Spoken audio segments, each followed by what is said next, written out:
Alright, so we are making chocolate chip cookies today, grain-free and sugarless.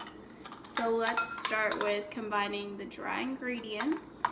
So 2.5 cups of almond flour. And then it'll be 1/4 of a teaspoon of sea salt, 1/4 of a teaspoon of baking soda, and then just start with that and mix it together, and then you do the wet ingredients in another bowl, and then you'll mix them.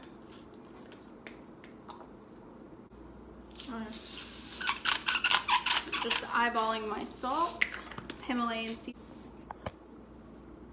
Alright, and once you melt the butter in a pan with the stevia and xylitol, go ahead and pour it into your mixed dry ingredients.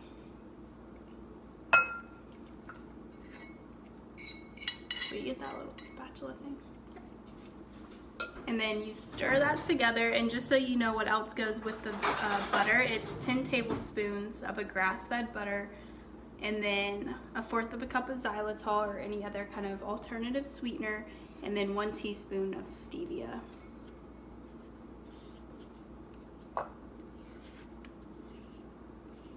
Stirred up the mixed ingredients, then you add in your 3 tablespoons of coconut flour and mix that in, as well as a tablespoon of grapeseed oil. We don't have that, so we are using coconut oil, and then a tablespoon of vanilla.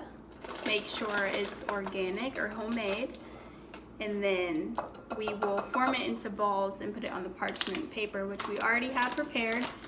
And then we will show you what that looks like. And that's it. And go ahead and turn your oven on to about 350 degrees to start preheating.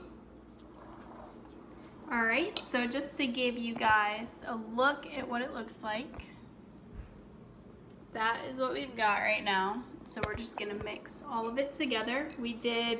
You can really customize this recipe however you want. So we actually added some cacao powder, which is a superfood. It's no sugar. It's like a chocolate. So we added a little bit of that, not too much because it's pretty strong. And then we added a few chocolate chips, good chocolate that has no sugar. It's made with stevia. The sweetener is Lily's. And then we also added in our vanilla and some organic coconut flakes, just to add a little bit of fat in there as well. So we're just gonna mix this up and then put them into balls and put them on the parchment paper and cook them for about 7 to 10 minutes.